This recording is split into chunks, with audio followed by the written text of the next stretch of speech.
Ok, bonjour tout le monde. C'est notre dernier cours pour mécanisme de l'évolution.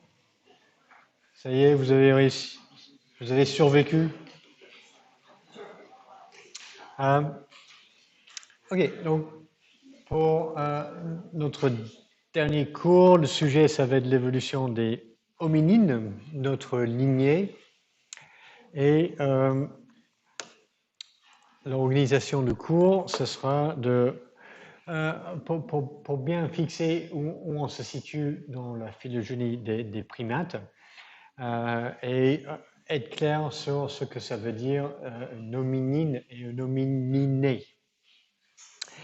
La bifurcation hominine-panine, ça va être très important. Les panines, c'est la lignée menant aux chimpanzés. Les hominines, ce sont les autres espèces disparues sur notre lignée. Et ce qui va être important pour comprendre cette bifurcation et interpréter les différentes espèces fossiles, ce sont les différences pan-homo. On va regarder ça, c'est-à-dire quelles sont les innovations évolutives qu'on s'attend à voir sur la lignée des hominines. Et une fois qu'on avait ça, on va passer en revue les différents fossiles ou les fossiles majeurs des hominines fossiles, pas forcément des homininés à vrai dire.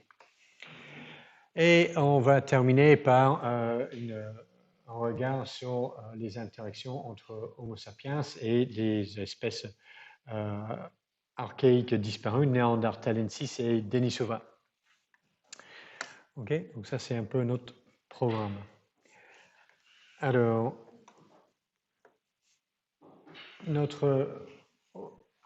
Homo sapiens, on fait partie des primates, et les primates, ça va de nous jusqu'aux lémuriens, et tous les différents types de singes entre les deux.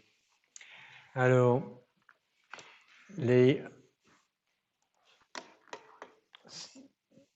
pour la première bifurcation entre les lémuriens et les autres primates, c'est ici avec,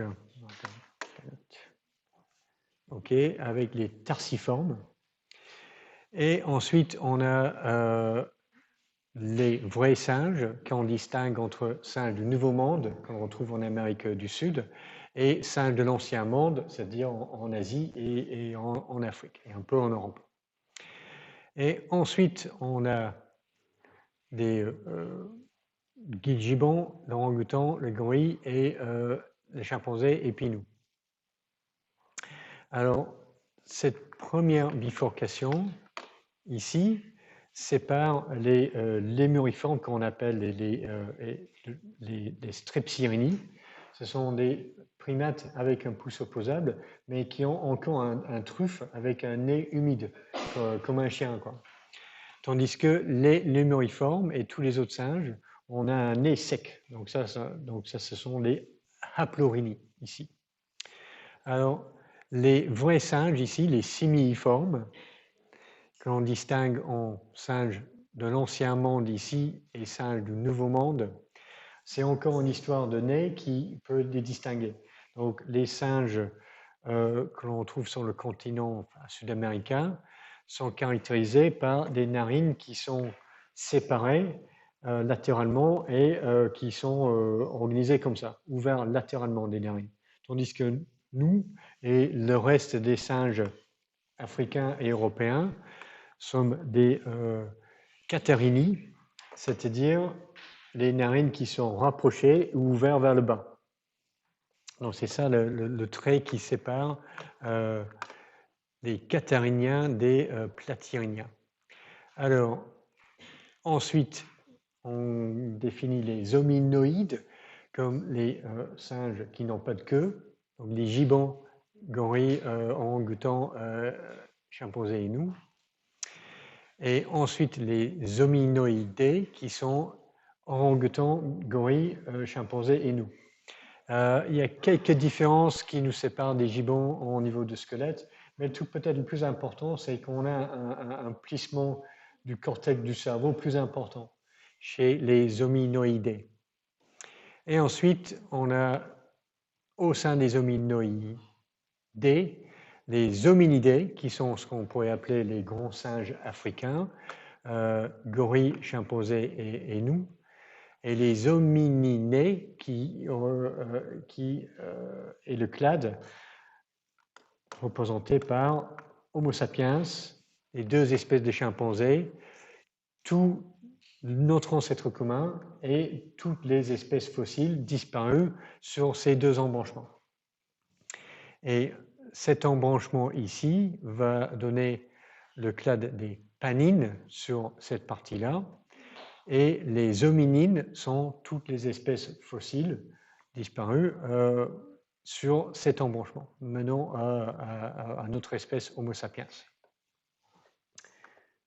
Donc, homininés, c'est chimpanzés, humains et l'ancêtre commun. Hominines, c'est toutes les espèces à partir de cet embranchement qui mène jusqu'à chez nous.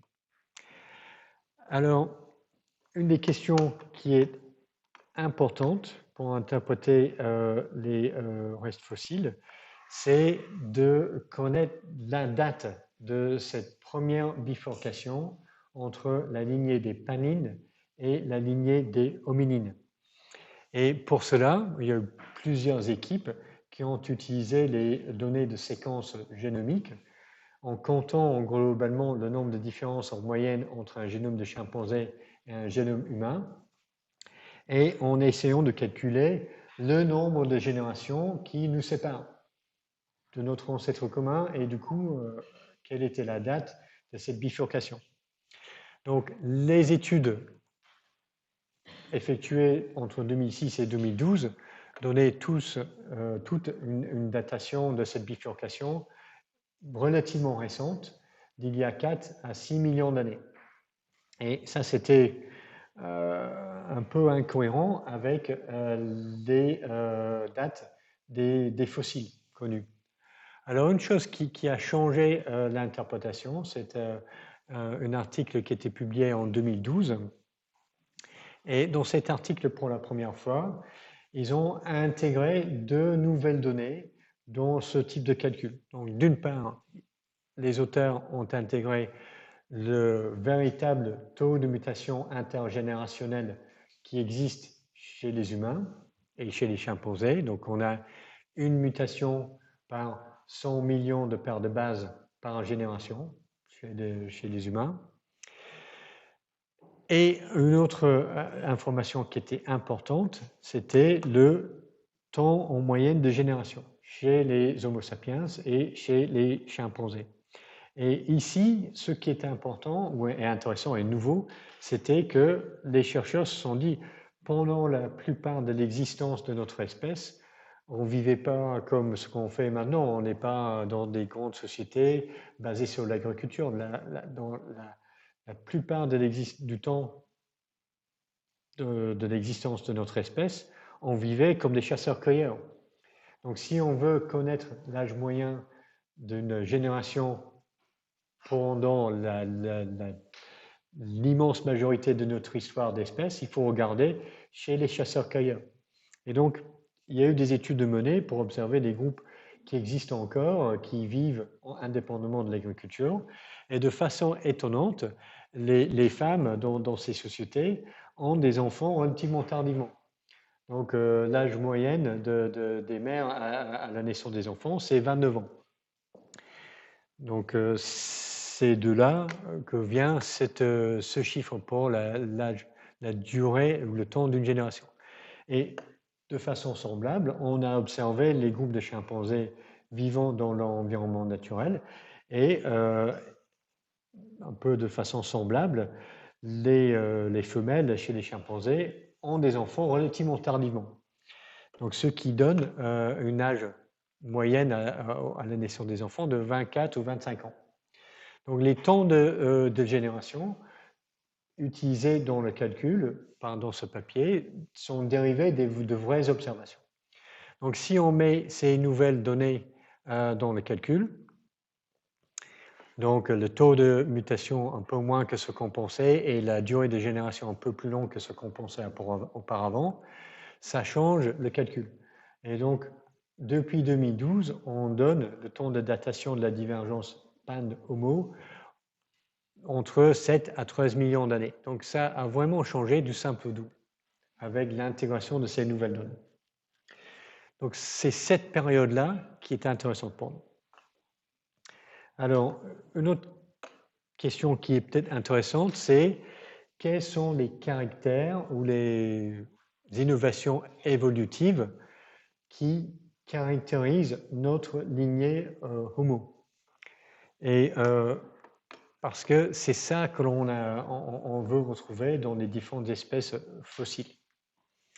Alors, classiquement, et quand je dis classiquement, je parle des années 1950 ou quelque chose comme ça, début des années 1960, les caractères considérés comme spécifiques à l'être humain, absents chez les chimpanzés, absents également chez le gorille et par conséquence absents chez l'ancêtre commun, étaient la bipédie, l'utilisation des outils et la fabrication d'autres artefacts et l'utilisation d'un langage symbolique.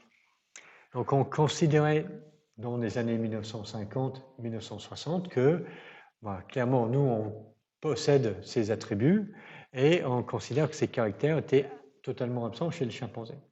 Et donc ces différents caractères constituent des innovations évolutives ou des apomorphies on devrait retrouver, qui sont caractéristiques de notre lignée des hominines.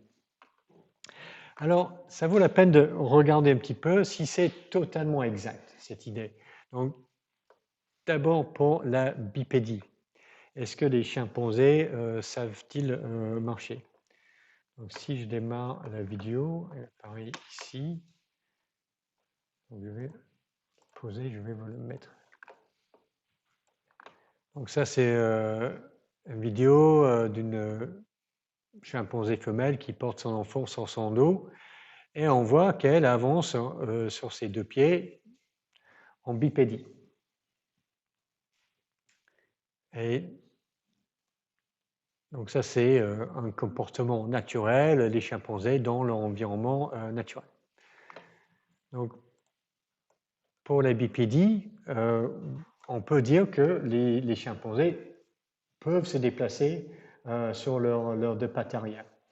Mais c'est pas vraiment, et c'est pas comme ça tout le temps. Donc c'est pas leur mode de locomotion exclusive ou majoritaire. Et je ne sais pas si vous avez remarqué, mais quand elle marchait, la chimpanzé n'était pas super à l'aise pour avancer. Elle devait faire un peu comme ça à chaque pas, quoi. Donc elle bougeait tout le corps pour rester en équilibre. Ce n'était pas vraiment fluide en ligne droite comme lorsque nous on marche. Donc chez les chimpanzés, la bipédie est peut-être possible, mais c'est présent à une forme vraiment rudimentaire. D'accord ? Donc la bipédie, donc possible, mais c'est pas perfectionné chez les chimpanzés. Donc le perfectionnement et l'utilisation de la bipédie comme mode de locomotion majoritaire, c'est vraiment une innovation qui est sur notre lignée de hominines. Alors, comment on peut tracer la présence de la bipédie dans les restes de l'archive fossile? Et clairement, le membre inférieur et sa forme, ça va être très, très intéressant. Et notamment, si on a des fémurs, ça va être très, très informatif. Donc ici, on a 3 fémurs d'un chimpanzé de Australopithecus afarensis, Lucie, et d'un Homo sapiens. Et ce sont les fémurs sont posés sur les condyles qui font l'articulation avec le genou. Et on peut voir que chez les chimpanzés, l'articulation avec les genoux, c'est vraiment en ligne verticale. Tandis que chez les australopithèques et chez nous, on a l'articulation avec le genou qui fait un angle. D'accord ? Donc on a un angle qui part du genou qui va vers le bassin. Et ça, c'est une adaptation à la bipédie. Pourquoi ? Parce que la bipédie, c'est de se mettre en déséquilibre sur une jambe et ensuite de se mettre en déséquilibre sur l'autre jambe.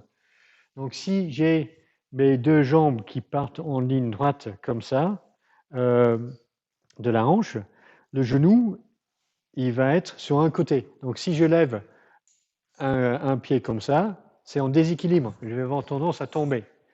Tandis que si j'ai des fémurs qui partent à l'intérieur comme ça, le genou est plutôt aligné avec le centre de gravité.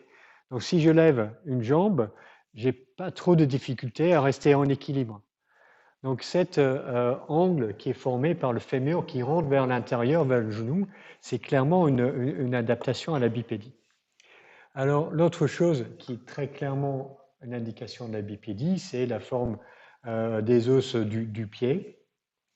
Et chez les gorilles, par exemple, le gros orteil est toujours opposable parce qu'il est toujours utilisé pour s'agripper à des choses. Pareil chez le chimpanzé. Tandis que chez nous, le gros orteil ou le hallux est aligné avec les autres orteils parce qu'il ne sert plus à s'agripper à quoi que ce soit, il sert à soutenir le poids lorsqu'on marche. Donc ça, c'est clairement une adaptation à la bipédie. Ça, pas vraiment bipédie. Alors, membre inférieur, des indications. Et il y a aussi des indications de la bipédie sur le crâne. Et ça, c'est parce que, enfin, si on se déplace à quatre pattes ou debout, dans tous les cas, on veut regarder devant. D'accord ? Donc les yeux, ils doivent être un peu fixés sur le plan pour regarder à l'horizontale. Mais si on est à quatre pattes, bah, la tête va tomber comme ça pour laisser les yeux regarder devant. Et dans ce cas-là, l'insertion de la colonne vertébrale dans le crâne sera plutôt à l'arrière du crâne. Donc le foramen magnum, qui est le trou par lequel, le trou occipital, le trou par lequel sort la colonne vertébrale, sera placé à l'arrière du crâne. Tandis que si on est debout tout le temps, la tête est vraiment posée sur la colonne vertébrale comme une sorte de sur un pic, quoi. Et donc pour garder la tête stable dans cette position verticale, c'est une adaptation d'avoir le foramen magnum au centre du crâne. Donc si on a un crâne avec le foramen magnum, on peut savoir si l'organisme était bipède ou pas. En tout cas, c'est une assez bonne indication. Une autre chose, puisqu'on a des crânes ici, c'est que bon, les crânes sont intéressants parce qu'ils sont très riches en informations. Et la dentition aussi, c'est quelque chose d'intéressant pour nous. Donc ça, c'est un crâne de chimpanzé comparé à un crâne de Homo sapiens. Et on voit que les dents sont très différentes. Donc on a une face plus prognate chez le chimpanzé. Et du coup, les dents, il y a beaucoup plus de place pour les dents et les dents sont plus massives et organisées dans une sorte de carré. On a les molaires qui montent en ligne droite et on a une ligne droite avec des incisives. Donc on a un angle droit ici. Tandis que chez nous, on a des dents plus petites et organisées en ogive. L'autre chose qu'on peut regarder chez le chimpanzé, qui est considéré comme un caractère archaïque, ce sont des grosses canines comme ça, on voit également chez les gorilles, mais chez nous, on a des petites canines.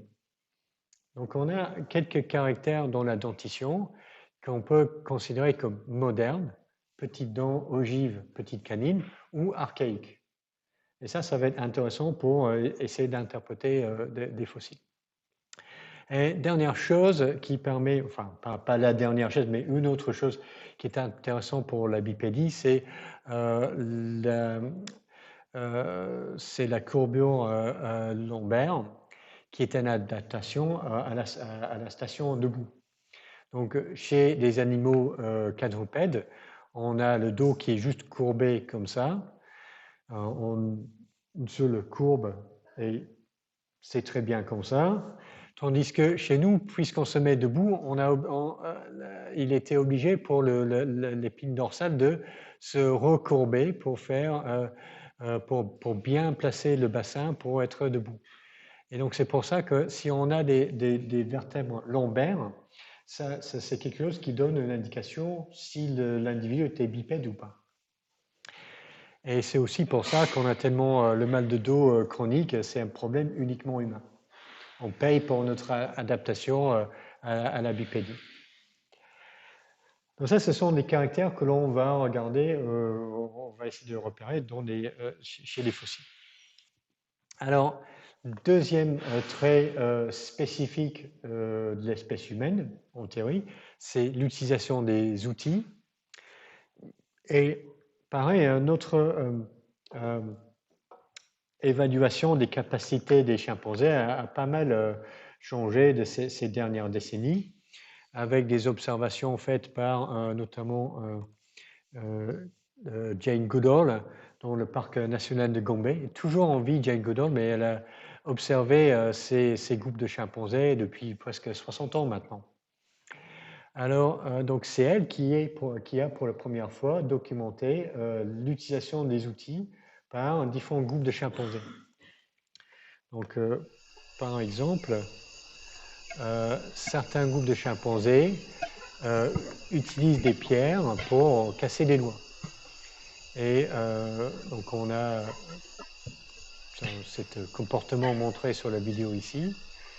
Et ce qu'ils vont faire, c'est choisir une grosse pierre plate qui va servir d'enclume et chercher une autre pierre comme un marteau pour casser la noix. Et puis après, bon, on peut manger la noix sans se casser les dents. Donc ça, c'est un comportement naturel. C'est pas quelqu'un qui est allé leur montrer comment faire. C'est un comportement normal de ces chimpanzés. Et ce n'est pas tous les groupes de chimpanzés qui savent le faire. Donc, ils ont une sorte de culture d'utilisation des outils qui est différente d'un groupe à l'autre. Et la transmission de techniques a été observée avec une femelle qui change de groupe, qui a appris aux autres dans le groupe comment faire. Donc ça, c'est quelque chose d'intéressant. Et on a aussi observé, si j'arrive à récupérer la vidéo, chez plusieurs groupes de chimpanzés, l'utilisation de simples outils en bois. Donc ici, c'est encore une femelle avec son enfant. Elle choisit une brindille d'arbre, elle va enlever des trucs qui vont gêner, la modifier un petit peu pour faire une petite baguette comme ça. Et cette baguette, elle va avoir une utilisation très précise. Donc elle fait un trou, elle l'enfonce dans la termitière. Et du coup, les termites vont s'énerver, elles vont commencer à attaquer l'intrus, c'est-à-dire cette petite baguette en bois. Et elle peut donc extraire les termites sur la brindille et les manger. Et c'est beaucoup plus facile de faire comme ça que d'essayer de casser toute la termitière et récupérer les termites qui vont être mélangés avec la boue. Et donc, on a une utilisation d'un outil en bois très très simple et observé attentivement par son enfant. Alors, si on revient sur... Donc, les chimpanzés utilisent des outils simples, d'accord, outils en bois avec une modification simple, mais pour les outils en pierre, on n'a jamais observé un groupe de chimpanzés qui a essayé de modifier la forme des pierres, d'accord. Donc pas d'outils en pierre façonnés. Donc ça, le fait de modifier les formes de ces outils en pierre, c'est aussi on peut le considérer comme une innovation évolutive dans la lignée des hominines. Donc, probablement, les ancêtres communs chimpanzés hommes avaient une utilisation un peu d'outils simples comme chez les chimpanzés, mais modifier les outils en pierre, c'est une innovation dans la lignée des hominines. Alors, dernier caractère, c'est le langage parlé. Est-ce que les chimpanzés ont un langage? Donc, les chimpanzés, comme d'autres primates, communiquent par des vocalisations. Donc, je vais essayer de vous les jouer. Donc, ça, c'est le hou-hou.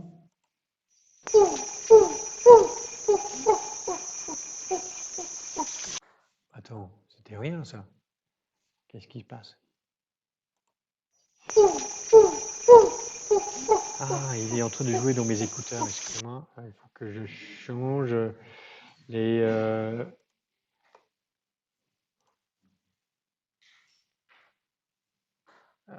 ok.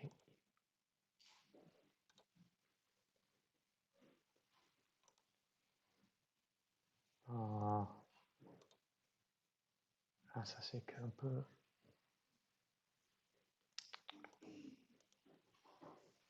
Je ne veux pas te déconnecter parce que c'est le micro pour l'enregistrement aussi. Ah, il ne me donne pas le choix de les... Ah, sound. Oh, attends, mais c'est pénible.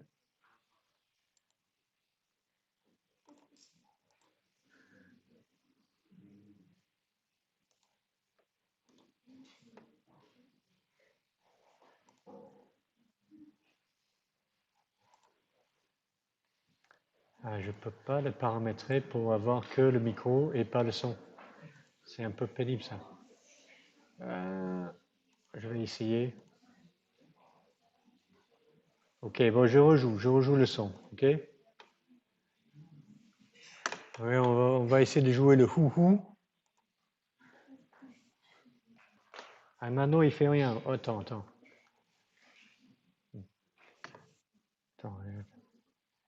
ça va marcher, je vous promets.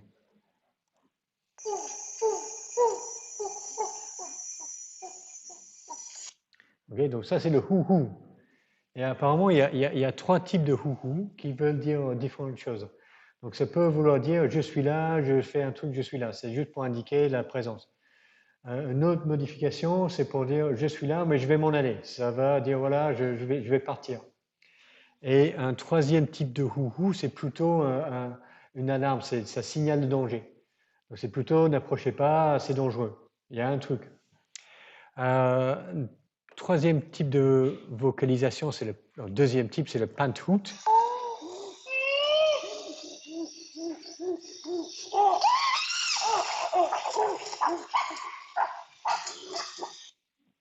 Okay, c'est un peu plus énergique, mais c'est pas méchant le pantoot. Ça c'est utilisé dans un groupe. Il y en a un qui va commencer à le faire et les autres vont le rejoindre. Et ils chantent un peu en chorus ensemble. Donc c'est un peu un truc social. Tout le monde va faire le pantoot ensemble. Et c'est un peu pour renforcer l'hierarchie. C'est souvent le mâle dominant qui va démarrer ça. Et les autres, ils ont intérêt à suivre. Et le dernier, c'est le wah bark, qui est comme ça.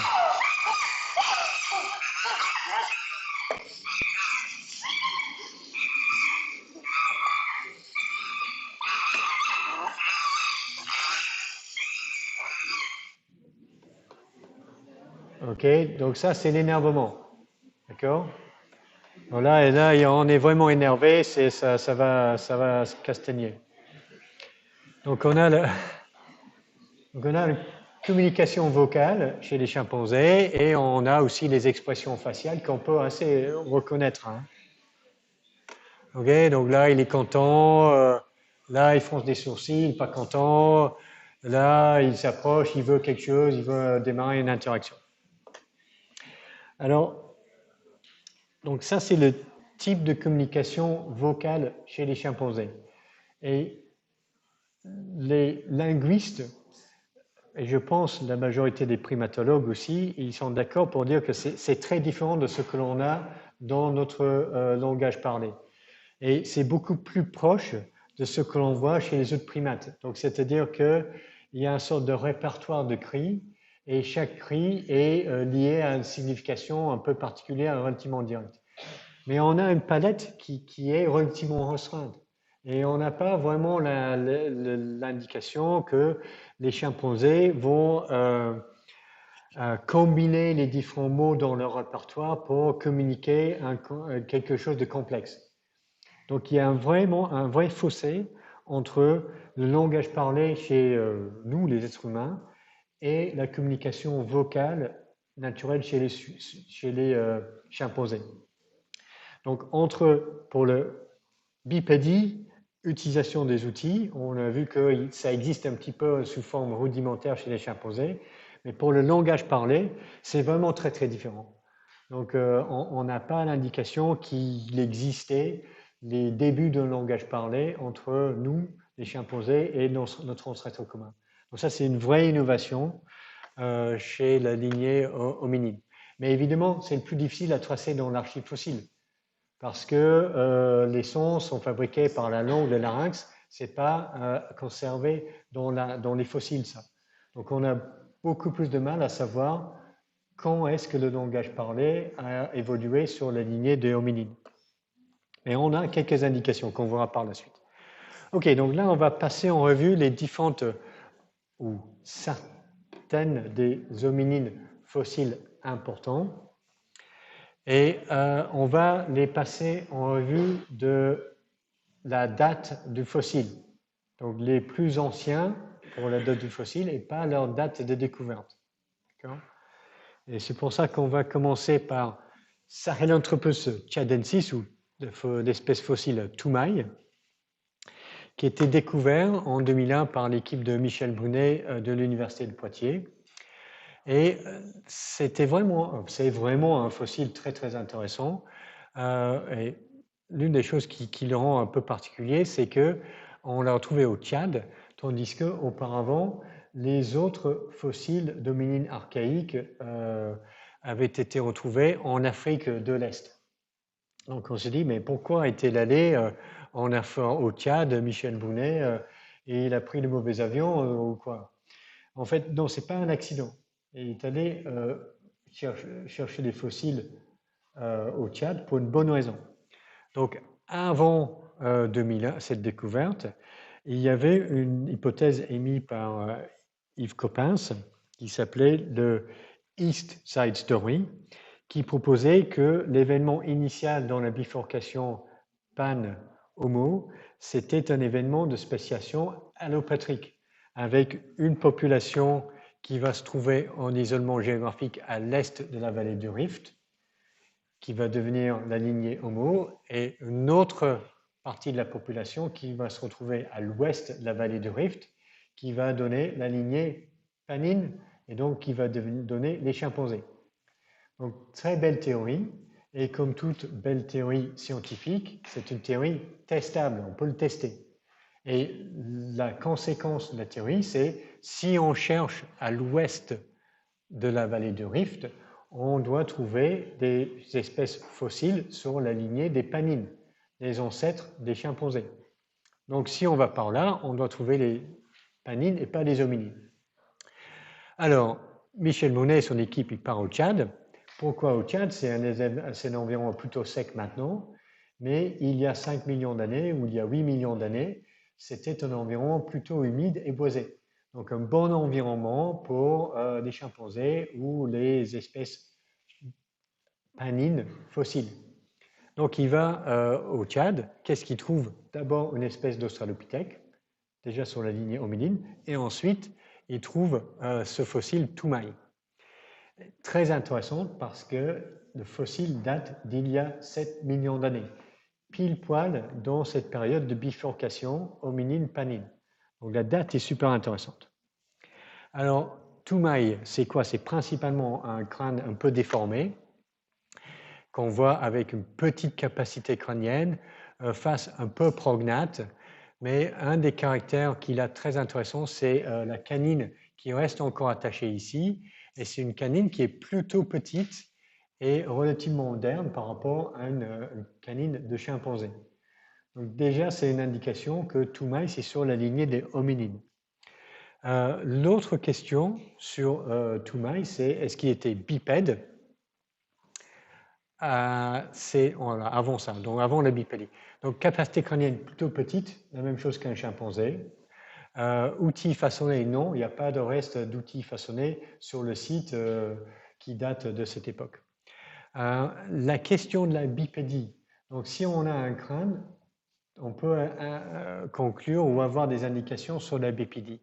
Et c'est ce que l'équipe de Michel Brunet a fait. Donc ils ont publié cette analyse en 2005 en tirant la conclusion que la Toumaï était probablement bipède. Alors, tous les experts n'étaient pas d'accord, principalement parce que leur raisonnement était le suivant. Donc, c'était si on trace une ligne dans le plan des yeux vertical ici, et on trace une autre ligne à la base du crâne, chez l'Homo sapiens, on a une sorte d'angle droite.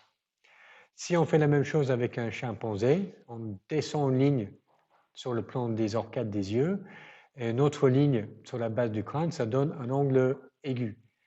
Si on fait la même chose chez un Australopithèque, on a pratiquement un angle droite, donc c'est un peu comme nous, donc c'est des bipèdes. Et si je fais ça pour Toumaï, j'ai également en angle droite, donc Toumaï était bipède. Donc tout le monde n'était pas d'accord avec cette analyse. Et même moi, personne non expert, on peut se demander pourquoi ils ont tracé cette ligne-là comme ça, et pas un peu comme ça, comme ils ont fait avec les chimpanzés. Donc tous les experts n'étaient pas vraiment convaincus par ce raisonnement. Donc on se demandait, ce qu'il nous faut vraiment, c'est quelques restes des membres inférieurs pour confirmer cette interprétation de bipédie probable. Et en fait, lors de la découverte du crâne de Toumaï, le crâne était présent avec tout un autre assemblage d'os fossilisés qui n'avait pas vraiment été décrit. Et il y avait un peu de confusion sur le fémur qu'on voit ici, que apparemment a été trouvé par Aude Bergeret, une étudiante en Master 2 à l'époque, et le professeur Macchiarelli de l'Université de Poitiers. Mais ils n'étaient pas vraiment impliqués dans l'équipe qui devait étudier Toumaï. Donc on leur a fait comprendre que ce n'était pas leurs oignons qui devaient arrêter. Donc du coup, le reste de la communauté scientifique ignorait totalement que ce fémur existait. Et on est très content que finalement les descendants de l'équipe de l'époque ont finalement étudié une analyse du fémur et des ulnas des os qui restaient ici sur le site du découverte du crâne. Donc ça, c'est un article qui est sorti juste l'été dernier. Alors, le fémur est ici. Le problème, c'est que les deux extrémités sont manquantes. Donc, on n'a pas vraiment l'articulation avec le bassin et on n'a pas les condyles qui permettent de dire vraiment quel est l'angle qui est fait avec le genou. Mais néanmoins, il y a quelques sites d'insertion de muscles majeurs qui sont là et des spécialistes peuvent interpréter. Ils disent que c'est plutôt compatible avec la bipédie, ce fémur. Pour les ulnas, okay, donc les os de l'avant-bras ici, il y avait deux qui restaient. Et l'analyse montre qu'ils sont courts et courbés et plutôt massifs. Et ça, c'est plutôt compatible avec une motilité dans les arbres. C'est-à-dire que les avant-bras devaient être très musclés, forts pour soutenir le poids de l'animal pour bouger dans les arbres. Donc on a les avant-bras plutôt semblables à ce qu'on a chez les chimpanzés, mais peut-être le fémur compatible avec la bipédie. Donc on a plutôt une confirmation de la place de Toumaï sur la lignée des hominines, avec un ensemble de caractères un petit peu modernes, début de la bipédie, indiqué par le crâne et le fémur, et cette dent canine de forme plutôt moderne. Donc je pense qu'il y a un consensus que le Toumaï est effectivement le fossile le plus ancien sur la lignée des hominines, avec les débuts de bipédie. Alors, prochaine espèce fossile hominine, c'est Oroin tugedensis. Cette fois-ci, trouvée pas au Tchad, mais au Kenya, il me semble, en tout cas en Afrique de l'Est. Donc, cette fois-ci, on a un haut de fémur, donc on connaît l'articulation avec le bassin. Donc, on peut dire que oui, cet individu était bipède. On n'a pas énormément de restes. Capacité crânienne, on ne sait pas. On n'a pas de crâne. Outils façonnés, non. Pas de restes de pierre taillée qui datent d'il y a 6 millions d'années. Mais on peut dire qu'entre 7 et 6 millions d'années, la bipédie commence à être vraiment présent dans la lignée des hominines. Alors, troisième espèce fossile disparue, plus ancienne, c'est Ardipithecus ramidus, dit Hardy. Et cette espèce fossile date d'il y a 4,4 millions d'années, retrouvée en Éthiopie. Et les restes étaient retrouvés en 1994, mais le squelette partiel était décrit et publié qu'en 2009. Donc encore une fois, un délai assez long entre la découverte et la publication. Cette fois-ci, c'est un peu plus compréhensible parce que sur le site de la découverte, il y avait tout un tas de fragments d'os fossilisés qui étaient dispersés sur 10 ou 12 mètres carrés. Donc c'était comme si quelqu'un avait découvert le squelette fossilisé et puis s'est amusé à les disperser en donnant des coups de pied pour disperser les os partout, quoi. Donc c'était très difficile et pour l'équipe de reconstituer le squelette, et tous ces os fossilisés étaient très très fragiles. Donc ils devaient d'abord sortir chaque fragment dans un bout de la terre qui l'entourait, parce que si on le touchait, ça partait en poussière. Et il fallait les consolider avec une résine pour pouvoir les extraire de cette terre et petit à petit rassembler le puzzle. Donc tout ça, ça a pris 2 ou 3 visites sur le site et quelques années. Et à la fin, ils ont obtenu un squelette partiel, mais assez complet. Donc c'est un travail remarquable avec plusieurs fragments du crâne qui ont permis une reconstitution, les avant-bras et une partie des membres inférieurs. Alors, ce que l'on voit chez Hardy, c'est à nouveau les petites dents plutôt modernes, petites canines, une face plate. Donc ça, c'est une caractéristique moderne. Capacité crânienne, un petit peu plus grande qu'un chimpanzé, ça commence à être un peu plus grand. Pas d'outils façonnés. Et bipédie, les auteurs de l'article disent oui, bipédie probable selon les auteurs. Alors, pourquoi ils disent ça? Parce qu'avec les fragments de bassin, ils font une reconstitution informatique de la forme du bassin et ils ont jugé que le bassin d'Ardipithecus ramidus ressemblait beaucoup plus à un bassin d'un australopithèque ou d'un humain qu'à un bassin d'un chimpanzé. Donc ça, c'est les raisons pour lesquelles ils disaient que Hardy était bipède. Tout le monde n'est pas d'accord. Et est-ce que vous pouvez voir un truc qui est contre cette interprétation ou qui est pas cohérente? Oui. Oui, exact. Ici, quand on regarde sur les pieds, on a un pouce opposable. Donc, vraisemblablement, Hardy était là à grimper dans les arbres et à attraper des choses. Et pareil, on a une ulna qui est courbe et plutôt massif ici. Donc, c'est un peu comme Toumaï, c'est-à-dire que peut-être c'était Ardipithecus était bipède, mais aussi il bougeait dans les arbres. D'accord? Donc, la bipédie, ce n'est pas la seule chose qu'il fait, Hardy. Alors, une des choses qui est un peu particulière, c'est que chaque équipe qui travaille sur ces fossiles très, très anciens, disons qu'on a l'impression qu'ils veulent absolument mettre leur espèce fossile sur la lignée des hominines et ils ne veulent pas le mettre sur la lignée des panines. Et ça, c'est un peu un problème parce que notre vision un peu simplifiée des choses, c'est que, bon, on a notre ancêtre commun ici qui probablement vivait il y a peut-être 7 ou 10 millions d'années. Là, la publication, ça date de 2 millions, c'est avant qu'on avait revisé toutes les dates pour cette bifurcation. Donc, il est dans l'ancien délai, là, entre 4 et 7 millions d'années.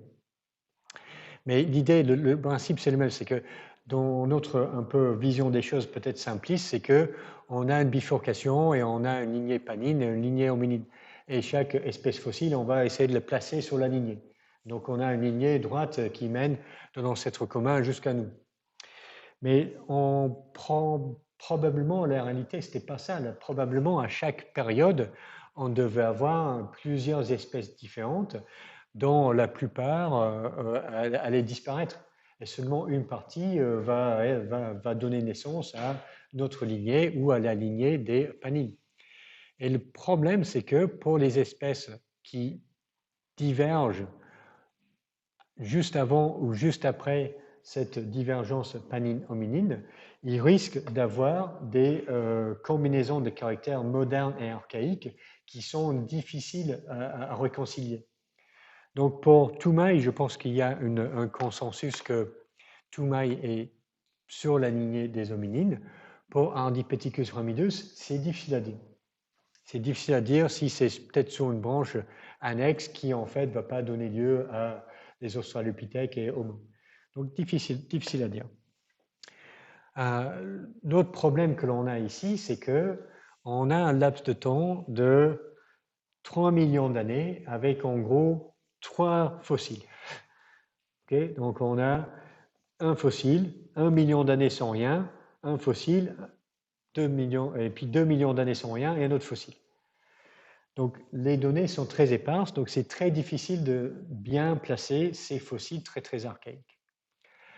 Alors on commence à avoir des idées plus claires avec des australopithèques et, qui étaient identifiés depuis peut-être les années 50 ou 30 peut-être, mais le fossile le plus complet, ou le squelette le plus complet, était découvert en 1972 par une équipe dont faisait partie Yves Coppens. Et c'était ce squelette fossile de Lucie qui a permis vraiment de démontrer que les australopithèques étaient bipèdes. Donc pourquoi? Parce qu'on a des fragments du bassin, on a le fémur qui est intact et les fragments du crâne. Et le fémur permet de montrer que les australopithèques étaient parfaitement bipèdes. On a aussi quelques vestiges comme ces pistes de Leituli où on voit que le gros orteil était aligné avec les autres orteils. Donc la bipédie ici, c'est vraiment le seul mode de mouvement, de locomotion des australopithèques. La capacité crânienne, encore un peu plus grande. Okay.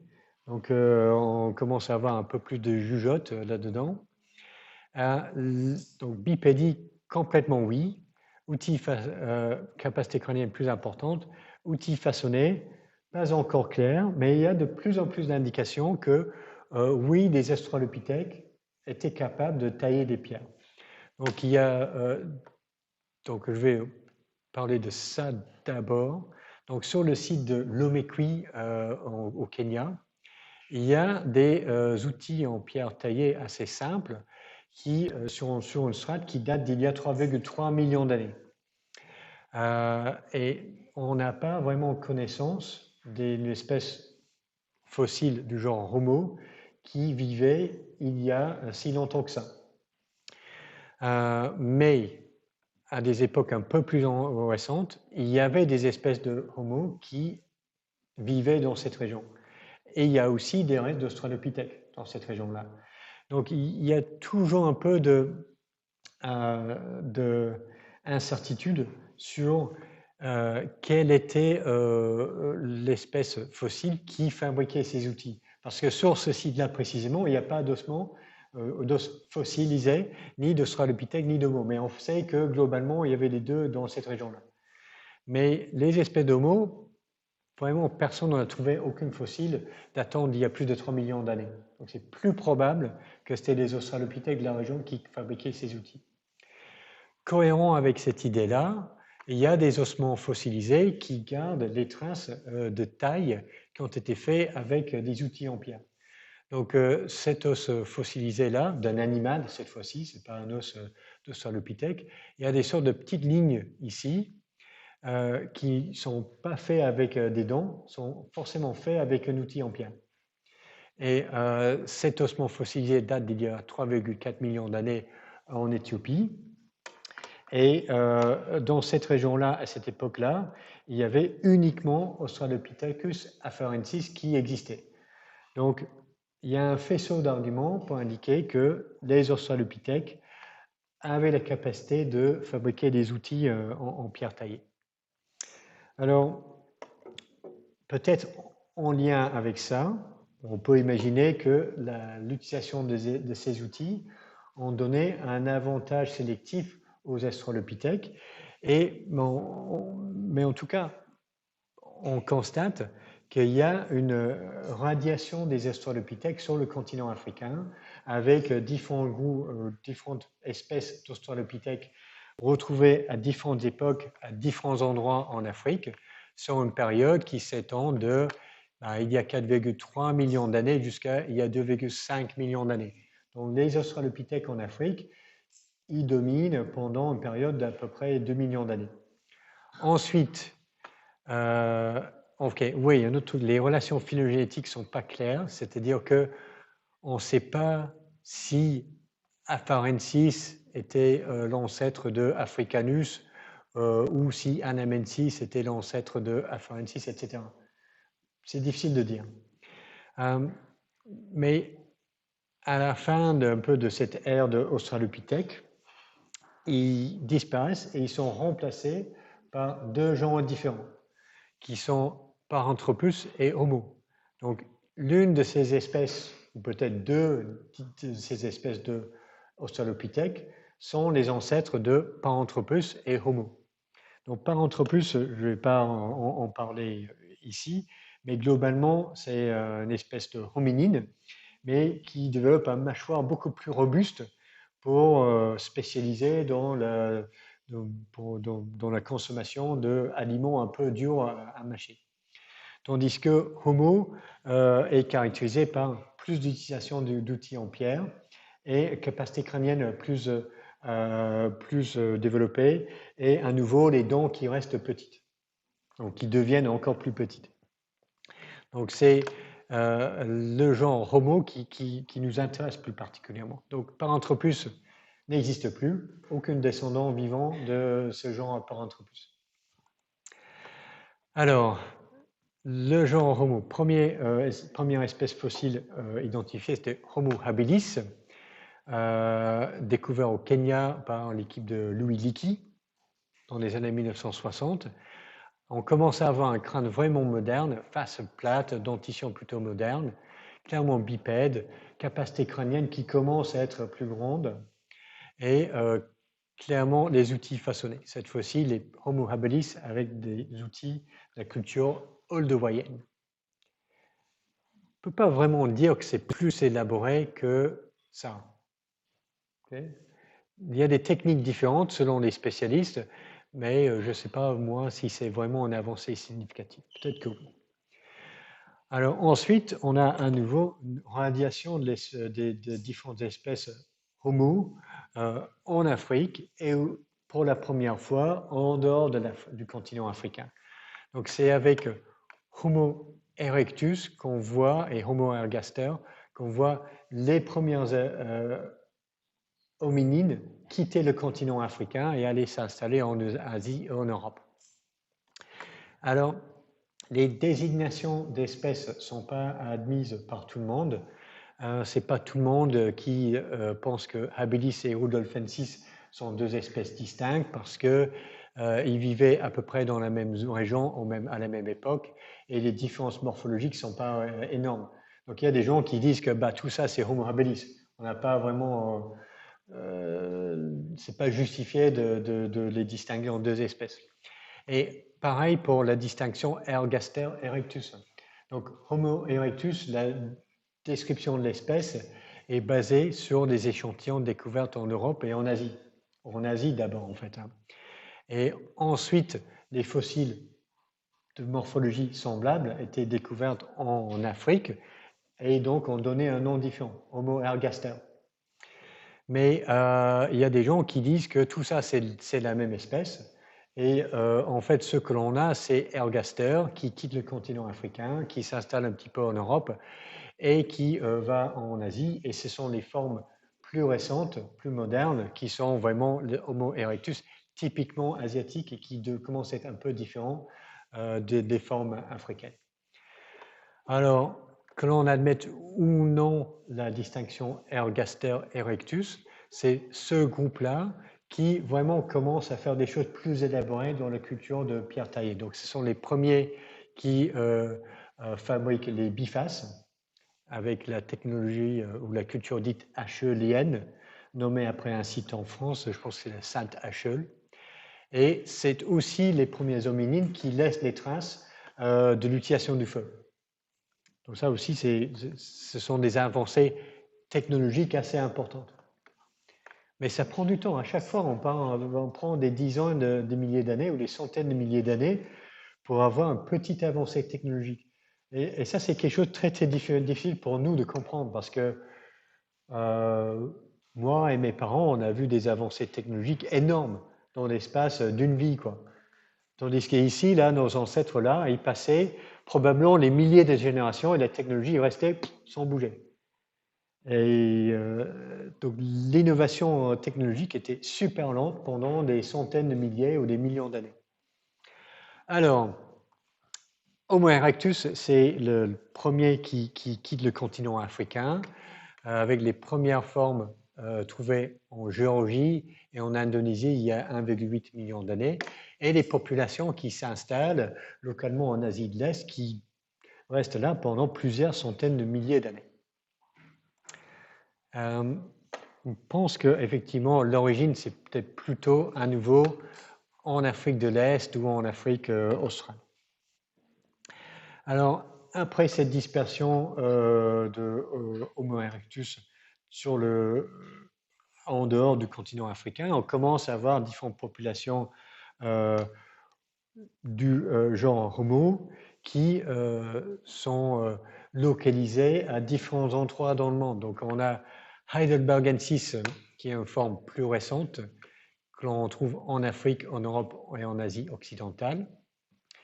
Heidelbergensis, c'est vraisemblablement l'ancêtre de Néandertal et de Homo sapiens. Donc, Néandertal qui est typiquement spécifique à l'Europe et au Moyen-Orient, et Homo sapiens qu'on trouve partout dans le monde actuellement. À côté de ça, on a des espèces qui sont dérivées vraisemblablement de Homo erectus. Donc, Floresiensis, une sorte de petit homme miniaturisé, dérive des populations de Homo erectus qui vivaient en Indonésie, indépendamment des populations africaines. Alors, on va regarder un petit peu les Néandertals comme une forme relativement moderne, mais distincte d'Homo sapiens. Donc, quelles étaient les capacités de Néandertal? Bipède, clairement oui. Outils façonnés, oui, et assez élaborés. Okay, donc, les Néandertaliens étaient capables de fabriquer tout un tas d'outils avec des pointes de lance ou de flèches et des choses comme ça. Capacité crânienne très grande, la moyenne plus grande que la moyenne d'Homo sapiens. Pourtant, c'est nous qui les avons éliminés et pas l'inverse.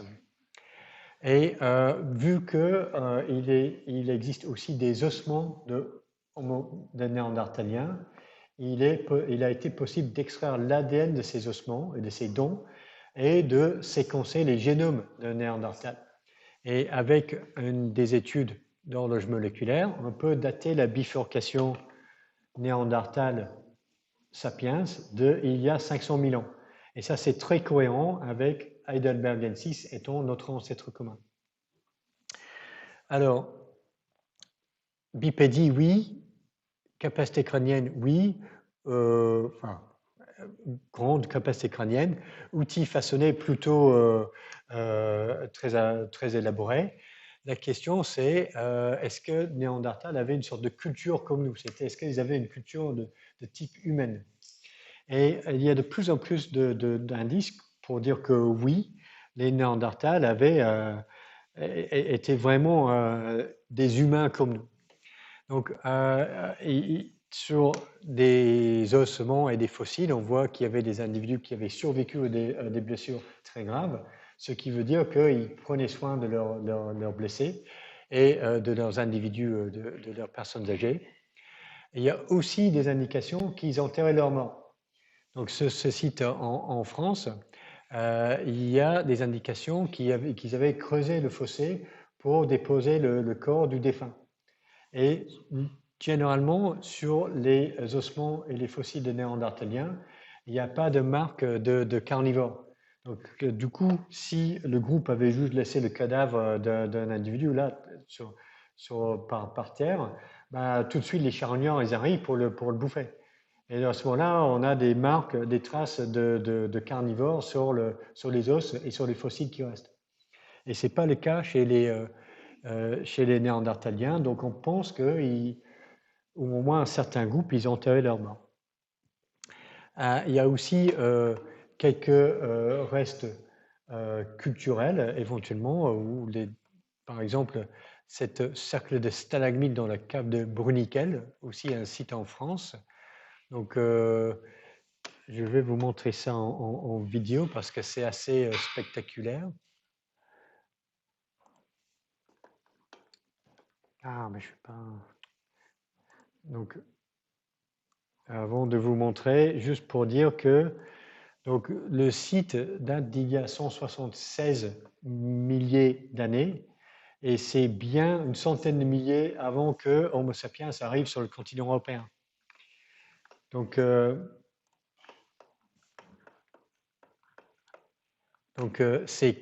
n'y avait que les Néandertals qui étaient en Europe à cette époque-là. Donc, les Néandertals, ils avaient découvert cette cave, ils avaient déposé des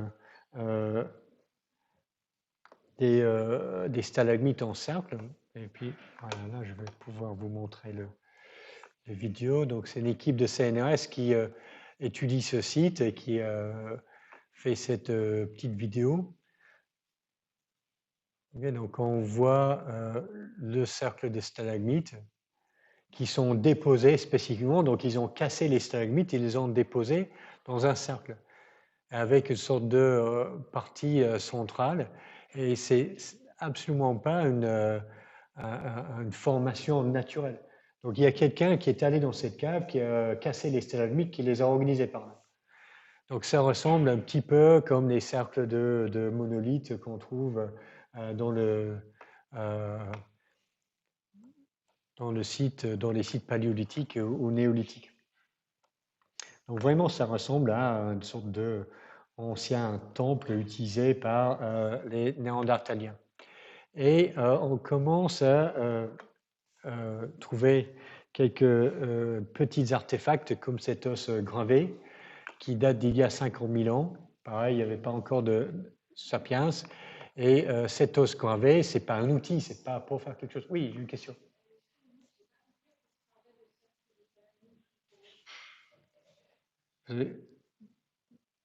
À quoi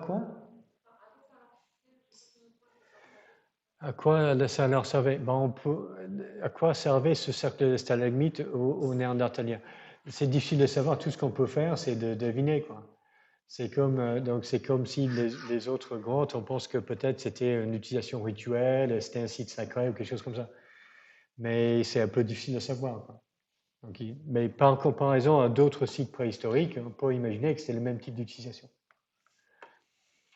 Donc, voilà, pour cet os gravé, ce n'est pas un outil, ça ne sert pas à quelque chose. Mais on voit que quelqu'un a fait attention pour graver cet os pour qu'il soit joli. Donc, on a l'impression qu'ils avaient peut-être une certaine appréciation de la beauté. Donc, quelques artefacts culturels nous indiquent que les Néandertaliens, ils avaient des attitudes peut-être relativement modernes, un peu comme nous. Alors, question très importante, les Néandertals savaient-ils parler? Donc ça, c'est vraiment très, très important. Et la capacité de parler ne laisse pas beaucoup de traces dans l'archive fossile. Mais il y a un petit os qui s'appelle l'os hyoïde, qui se trouve attaché au haut du larynx, et il est attaché également au muscle qui relie le larynx à la base de la langue. Donc l'os hyoïde a un rôle dans l'articulation du mouvement entre le larynx et la langue. Et c'est un petit os avec une partie centrale ici et deux bras qui sont de chaque côté du larynx. Donc il existe quelques exemples d'os hyoïdes fossilisés de chez Heidelbergensis, un os hyoïde australopithèque et un ou deux exemples chez les Néandertaliens. Donc les chercheurs ici, ce qu'ils ont fait, c'est qu'ils ont mesuré, donc c'est juste la partie centrale qui est conservée, ils ont mesuré l'os hyoïde dans tous les sens pour générer une sorte d'indice morphologique. Et chaque point ici, c'est un os hyoïde. En vert et en rouge, ce sont les osioïdes Homo sapiens. En jaune et en noir, ce sont les osioïdes de gorille et de chimpanzé. Donc l'os hyoïde australopithèque, le seul exemple qui existe, il a une forme proche de l'os hyoïde chez le gorille et le chimpanzé. l'os hyoïde chez les 2 échantillons de Néandertal qui existent sont un peu comme l'os chez nous. Et pareil, le seul exemple de heidelbergensis, c'est un peu comme notre os hyoïde. Donc si cette analyse est exacte, nous, Néandertal et heidelbergensis, avaient probablement le matériel nécessaire pour faire des sons articulés que l'on utilise pour le langage. D'accord? Donc, les Néandertal et heidelbergensis avaient le matériel pour parler.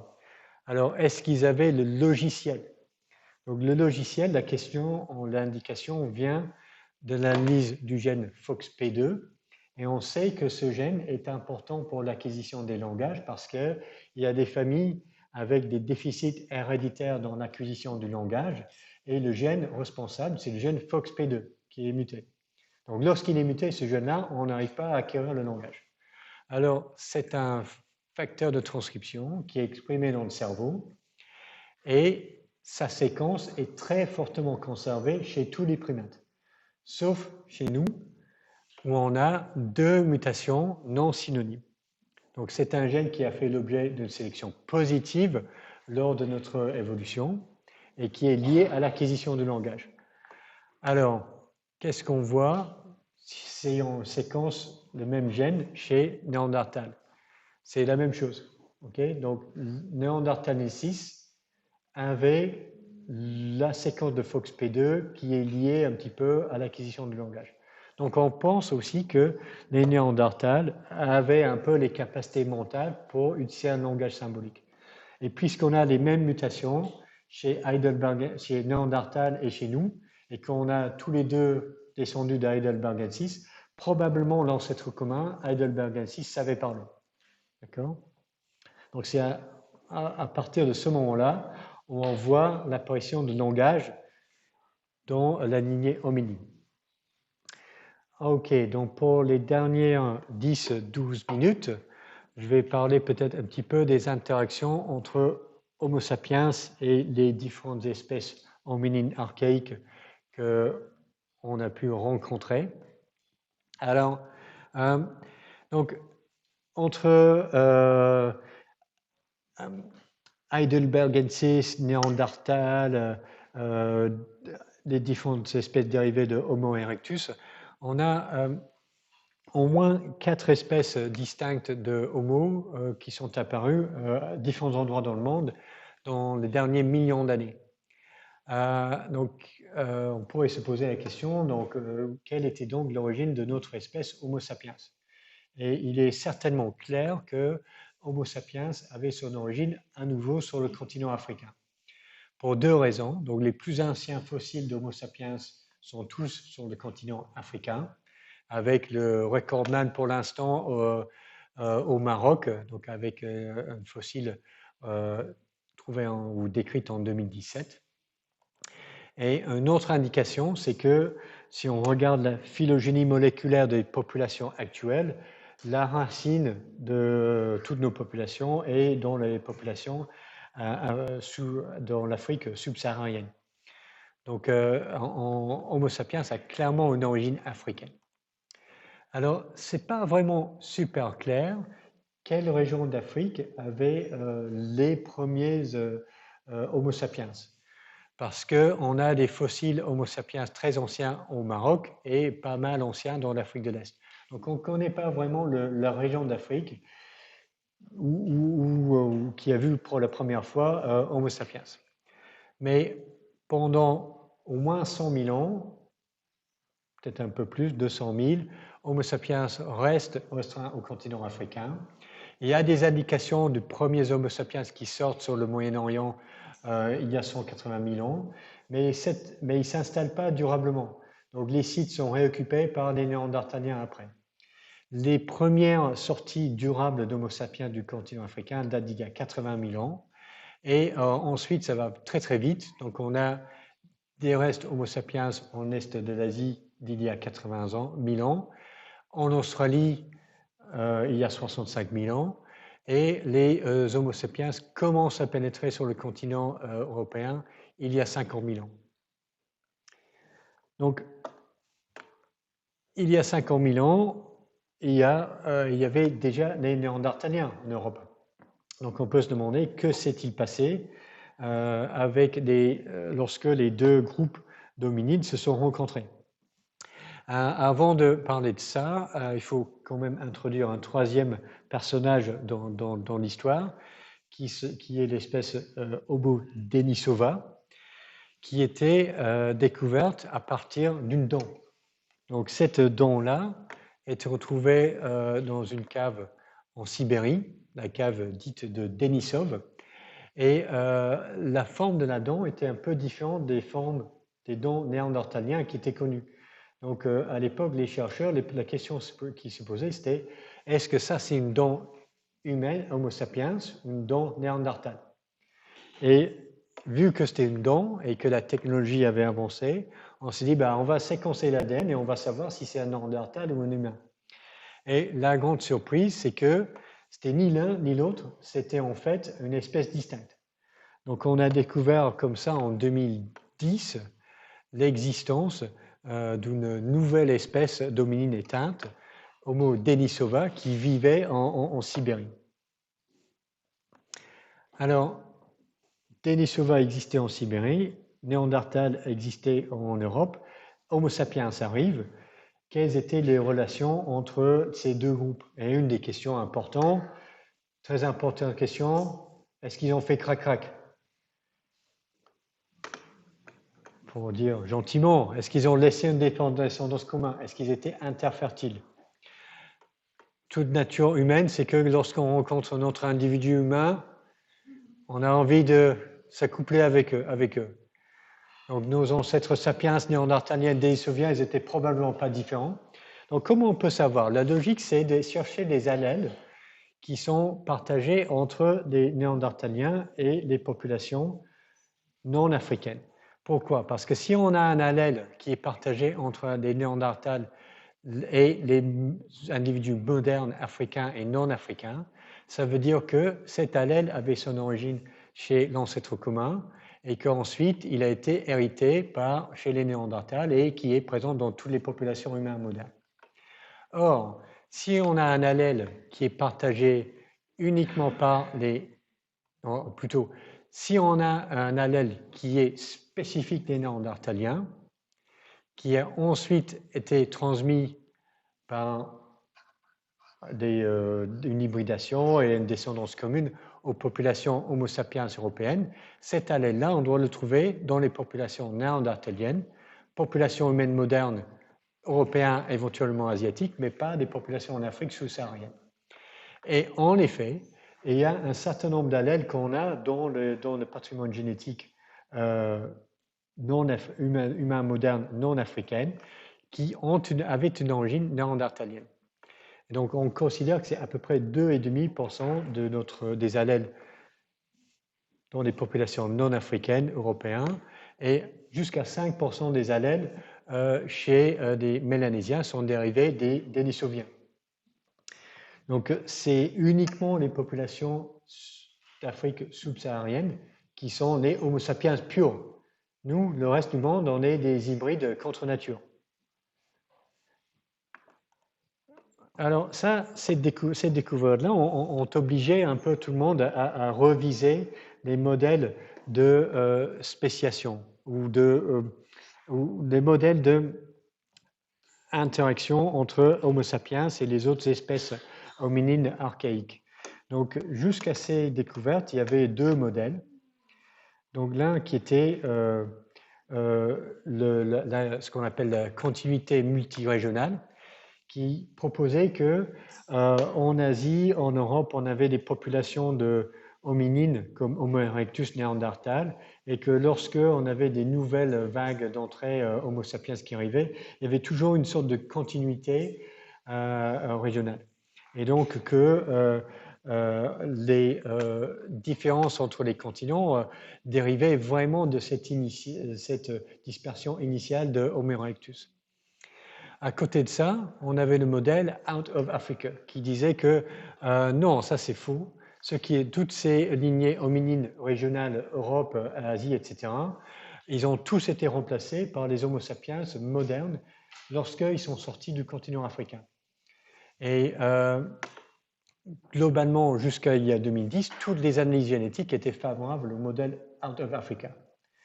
Alors, ce qui semble être le cas, c'est que la découverte de ces échanges entre Sapiens, Denisova et Néandertal montre que on a une sorte de remplacement des espèces archaïques, mais qui n'était pas 100%. C'est-à-dire qu'il y avait quelques interfécondations, il y avait des couples qui sont formés, il y avait des enfants qui étaient nés, et qu'il y a eu une certaine transmission de patrimoine génétique des Néandertals et des Denisoviens dans les populations humaines modernes. Donc ça, c'est notre modèle actuel. Alors, où se trouvent ces allèles ou ces gènes d'origine néandertalienne dans nos chromosomes? Quand on regarde, ces allèles d'origine néandertalienne se trouvent à peu près partout sur le chromosome, sur les chromosomes, sauf qu'ils sont sous-représentés dans le chromosome X et ils sont sous-représentés dans les gènes qui sont exprimés dans le testis. Et ces deux choses-là ensemble suggèrent aux chercheurs que les hybrides humains néandertaliens n'étaient pas 100% fertiles et que, en particulier, les hybrides mâles étaient peut-être stériles ou avec une fertilité réduite. Et donc, ce qui veut dire que Homo sapiens et Néandertalensis n'étaient pas 100% interfertiles. On commençait à avoir vraiment un événement de spéciation pour rendre l'hybridation vraiment incomplète. Donc on n'a pas une vraie fusion des deux espèces. Alors, si on essaie d'interpréter tout ça dans un modèle de spéciation, qu'est-ce qu'on a? On a l'ancêtre commun, Heidelbergensis, sur le continent africain, qui commence à s'installer en Europe, ou en tout cas une partie de la population. Et on sait parce que Heidelbergensis, Heidelberg, les premiers échantillons ont été retrouvés en Allemagne. Les deux populations se retrouvent donc en isolement géographique. Donc on a une spéciation allopatrique ici. Ensuite, la population Heidelbergensis en Afrique évolue en sapiens. La population Heidelbergensis en Europe évolue en néandertal. Et lorsque sapiens arrive sur le continent européen, on a une incompatibilité génétique partielle entre les deux espèces. Et c'est ça qui mène à une transmission partielle des allèles de Néandertal, mais pas une hybridation complète. Donc ça, c'est un peu notre modèle de interaction entre Néandertal et Sapiens. Donc c'est ma dernière diapositive, ce qui résume un petit peu où se situent les espèces fossiles archaïques. La diapositive date d'il y a 2010. Malheureusement, ça veut dire qu'il n'y a pas eu d'avancée majeure depuis une douzaine d'années. On a eu Toumaï découvert en 2001, depuis zéro fossile datant d'il y a 7 millions d'années. Okay, donc on n'a pas vraiment réussi à combler ces lacunes. Alors, qu'est-ce que sont les messages pour les mots de la fin? Alors, la descendance d'Homo sapiens à partir de ces hominines archaïques, comme Toumaï, ce n'est pas une ligne droite, c'est une arborescence riche. Homo sapiens, c'est une brindille sur cet arbre, on est les derniers survivants en quelque sorte, on a peut-être éliminé tous les autres. Les relations phylogénétiques ne sont pas très claires. Donc entre Heidelbergensis, Néandertal, Denisova, Homo sapiens, on commence à connaître assez bien. Mais pour les relations phylogénétiques entre Toumaï, Aurorine, les premiers australopithèques, on ne les connaît pas très bien. Pourquoi? Parce qu'on n'a pas beaucoup d'échantillons, on n'a pas beaucoup de données. Et donc le défi pour connaître mieux nos origines dans les décennies futures, c'est de trouver ces fossiles, avoir plus d'échantillons, plus de données, et avec ça, on aura un meilleur modèle et une meilleure idée de comment ça s'est passé. Ok, je vous laisse comme ça, et puis ainsi se terminent les mécanismes de l'évolution.